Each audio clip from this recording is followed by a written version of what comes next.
அயோத்தி ராமர் கோயில் மகா கும்பாபிஷேகம் வரும் 22ஆம் தேதி வெகு விமரிசையாக நடக்கிறது.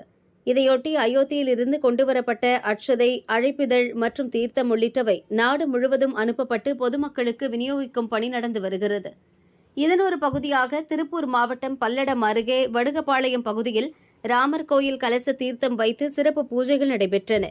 ராமர் பஜனை குழுவினர் மற்றும் பொதுமக்கள் கலச தீர்த்தத்துக்கு மலர் தூவி திருப்பாவை, திருவெம்பாவை பாடி வழிபட்டனர்.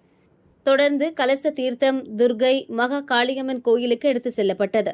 அங்கு சிறப்பு பூஜைகள் மற்றும் தீபாராதனைகள் நடைபெற்றன. பூஜிக்கப்பட்ட கலச தீர்த்தத்தால் துர்கை அம்மனுக்கு அபிஷேகம் நடந்தது. சிறப்பு அலங்காரத்தில் துர்கை அம்மன் அருள் பாலித்தார். பக்தர்களுக்கு ராமர் கோயில் அட்சதை, அழைப்பிதழ் மற்றும் பிரசாதம் வழங்கப்பட்டது.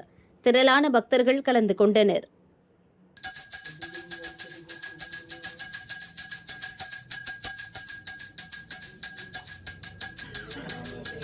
Jai Ram, Jai Ram, Jai Ram, Jai Ram.